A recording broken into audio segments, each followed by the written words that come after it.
Este proyecto ha sido ganador del Fondo de Fomento Concursable para Medios de Comunicación Audiovisual, un mecanismo de fortalecimiento de la pluralidad de voces y subsidiado por el Ente Nacional de Comunicaciones, bajo la licencia del Creative Commons Atribución Compartir Igualdad 2.5 Argentina. Todos los seres humanos tenemos que trabajar para poder vivir, pero algunos somos privilegiados y podemos trabajar de lo que uno quiere. Levantarse a la mañana, ir al trabajo y hacer lo que a uno le gusta es lo más parecido a la felicidad. Pero no siempre fue así. Históricamente, el trabajo estuvo más relacionado con la esclavitud que con la libertad. La concepción del trabajo fue cambiando, pero nunca tan rápido como ahora. Hoy nos encontramos realizando trabajos impensados hace 10 o 15 años atrás. En la problemática del trabajo, hay un antes y un después desde la llegada de los gremios y sindicatos. Hoy, en Había una vez un mañana, hablamos del trabajo.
Profesora de gimnasia, veterinaria de perros y cachorros, curador de animales en el agua y entrenador de delfines. Trabajar así para hacer ropa, así vestidos, pantalones, remeras y esas cosas. Yo quiero ser un profesor. Yo bióloga marina. Yo hago comedia musical. Y si no llego a nada así, prefiero cine, tipo grabar películas o dirigir. Pienso cosas más científicas como química, científica, bióloga marina, paleontóloga.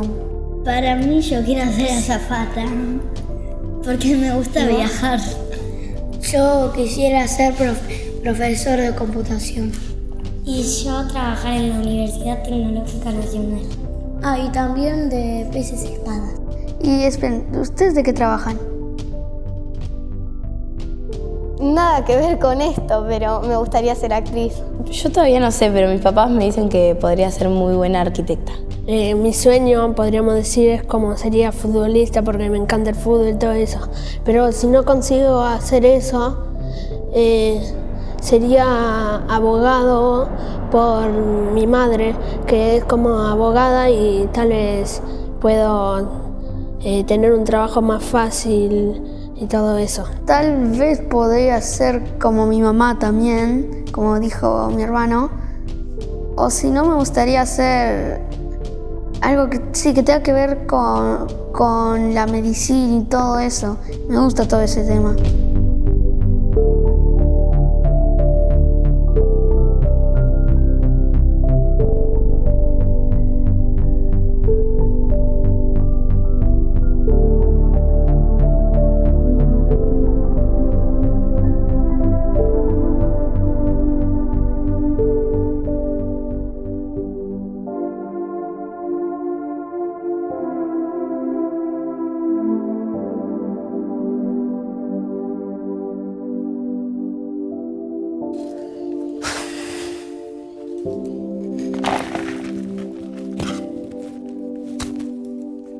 podemos denominar trabajo al conjunto de actividades tendientes a la resolución de un problema, a la producción de un producto o a brindar algún servicio.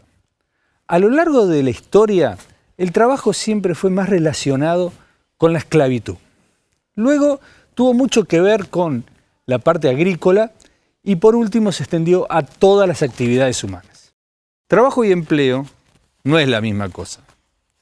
Hay muchos trabajos que no reciben una retribución monetaria. Tal es el caso en la Edad Media, donde los agricultores trabajaban para el señor feudal ¿a cambio de qué? De su protección. Por otro lado, después aparecieron todas las leyes laborales que favorecieron a los trabajadores. Estos sí empezaron a cobrar indefectiblemente y mejoraron mucho las condiciones de trabajo.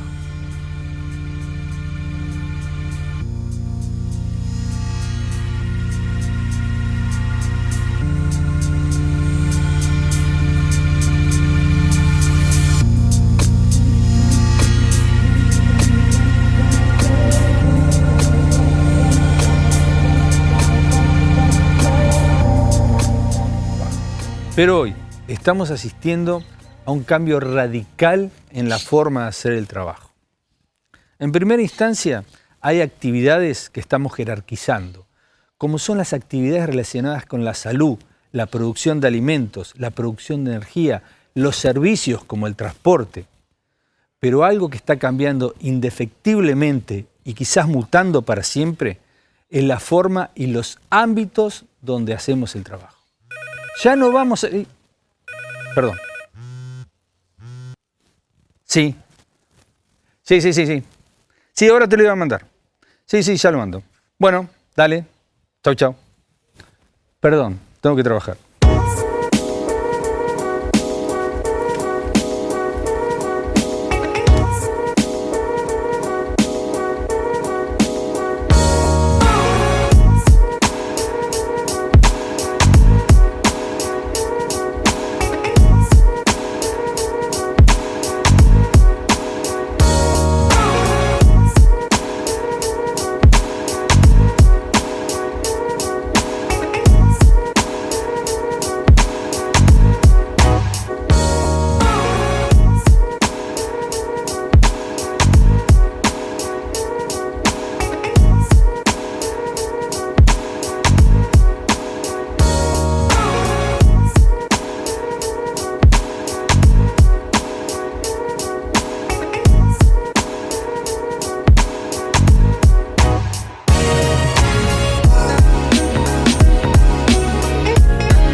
Bueno, el concepto de trabajo es sumamente complejo porque nos hace pensar en dos formas muy fuertes y muy diferentes de trabajo, vinculadas a las sociedades igualitarias y a las sociedades desiguales.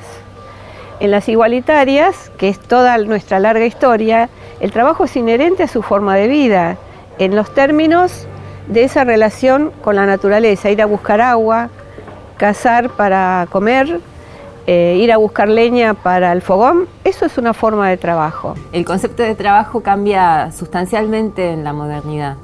En la etapa premoderna, sobre todo si uno piensa en la Edad Media, pero en general en la etapa premoderna no podríamos pensar en un trabajo como una actividad distinta o separada del resto de la vida, digamos. El trabajo formaba parte de la vida en general. La separación entre lo que nosotros entendemos como tiempo de trabajo y tiempo de vida es una separación propia de la modernidad. Entonces, podemos ver que existen distintas formas de conceptualizar el trabajo y analizando la evolución histórica del mismo, podremos notar que a medida que avanzamos en el tiempo, se produjo una importante división social del trabajo, la asignación de funciones. Para el caso de las sociedades ya desiguales, donde las estructuras sociales y políticas son complejas en cuanto a la existencia de un discurso político-religioso que obliga a un sector de la sociedad a trabajar para el beneficio de ese sector más pequeño. Ese trabajo ha tenido en la historia muchas modalidades, desde la esclavitud hasta lo que vivimos actualmente. La palabra trabajo deriva de una palabra de origen del latín, que es tripalium, que es un objeto de tortura.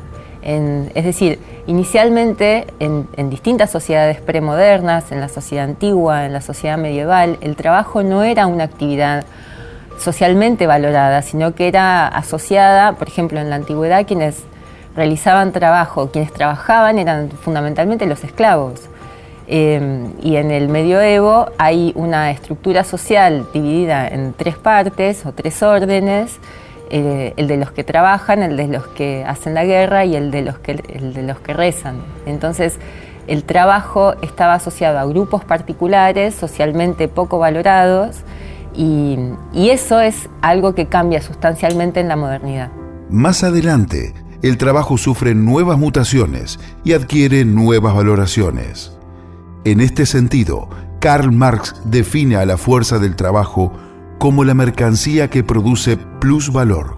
En la modernidad se producen una serie de transformaciones. Una tiene que ver con la valoración del trabajo, como decíamos, asociada también a una nueva definición de la riqueza como una riqueza infinita que se produce con el trabajo. El trabajo produce riqueza, esto es un concepto muy novedoso, muy revolucionario en algún punto de la modernidad y del capitalismo. El tiempo de la vida y el tiempo del trabajo se separan y también se separan los espacios, es decir, esa separación que se produce en la modernidad entre estos tiempos y cómo se organizan, bueno, eso, el tiempo de la vida y el tiempo del trabajo, también está asociada a una separación de espacios. Y eso va también de la mano de una separación de lo que hoy entendemos como trabajo doméstico y trabajo, entre comillas, productivo. Esa división generalizada fue construida a partir de un concepto androcéntrico, en donde el trabajo que produce riqueza se realiza en espacios específicos, talleres alejados del hogar, relegando el trabajo de la vida doméstica a un segundo plano, ya que no produce valor visible, no tiene retribución económica y quedaba al margen de derechos y protecciones. Desde principios del siglo XX, el trabajo fue paulatinamente asociado a distintos tipos de derechos y protecciones. Robert Castell es uno de los que permite pensar cómo esa asociación del trabajo a derechos y protecciones dio lugar a un nuevo tipo de sociedad. Él lo va a denominar sociedad salarial. Pero claro, es lo que decíamos antes, no todos los trabajos fueron asociados a derechos y protecciones, sino solo algunos. Entonces, ¿desde cuándo comienzan a instalarse definitiva y masivamente las organizaciones que asegurarán estos derechos y protecciones del trabajo? Y ya desde mediados del siglo XIX empiezan a aparecer distintos tipos de organizaciones. Y las peleas son muy fuertes, porque en realidad para poder intentar mejorar las condiciones de trabajo, de trabajos que se parecían más a la esclavitud que a lo que hoy conocemos, como lo que querríamos decir cuando decimos trabajo decente o trabajo en condiciones de trabajo dignas, en realidad pasó mucho tiempo. Y también corrió sangre, digamos que fueron peleas muy duras, hasta que empezó a darse un volumen de las organizaciones sindicales que pasaban las fronteras de muchos países de Europa y empezaron a aparecer en América, tanto en América del Norte como en América del Sur, distintos tipos de organizaciones sindicales, y se empezó a dar la pelea, entre otras cosas, por la jornada de 8 horas. Estas primeras organizaciones sindicales, surgidas en distintas partes del mundo, conformaron un panorama histórico que precisaba de una respuesta internacional que las incluyera.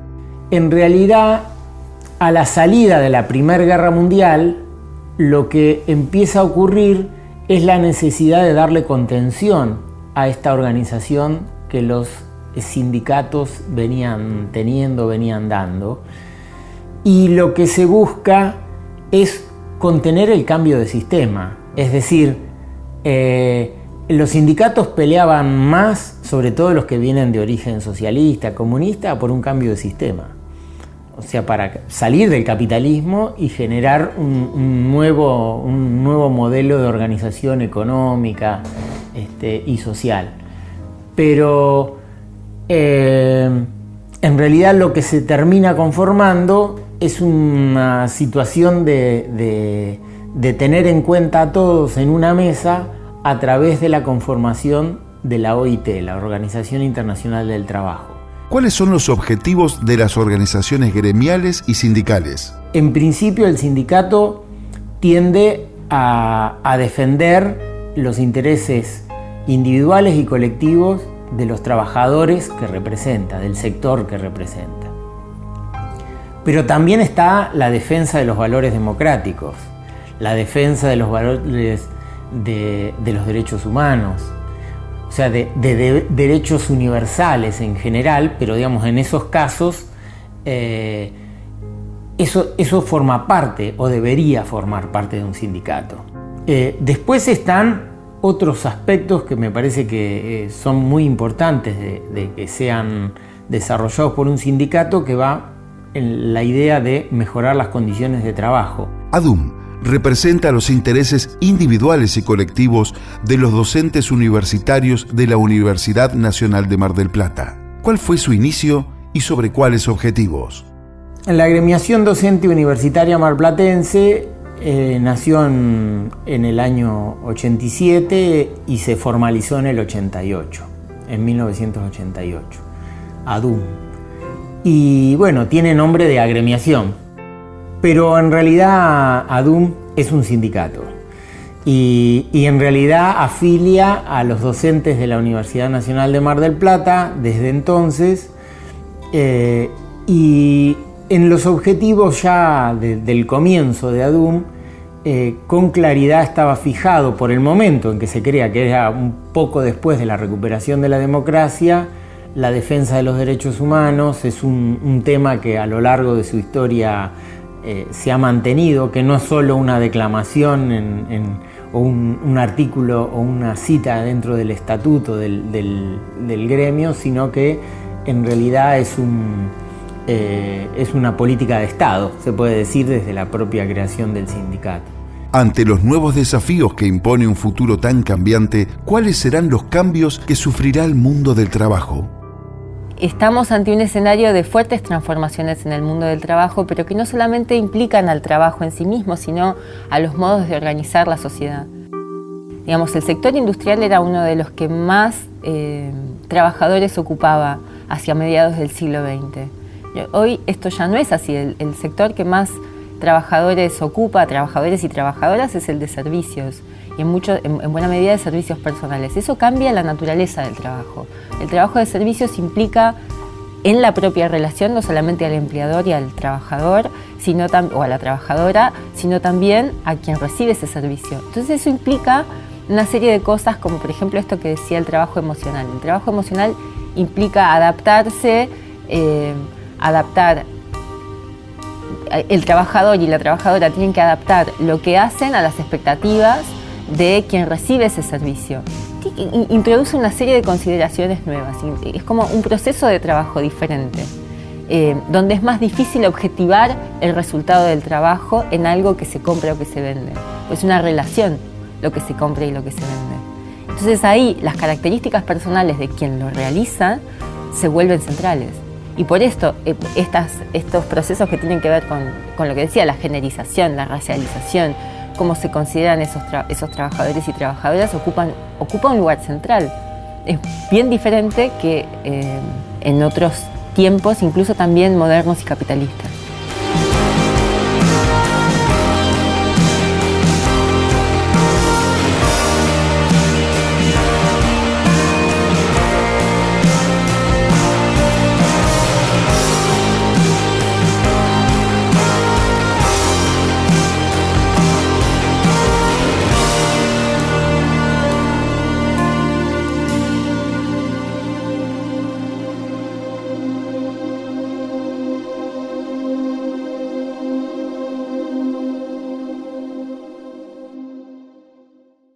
¿Qué pasaría si los actuales trabajos que hace el hombre fueran realizados por robots, máquinas, inteligencia artificial. ¿Cuál sería el rol del hombre en el planeta? El futuro ya no es lo que solía ser.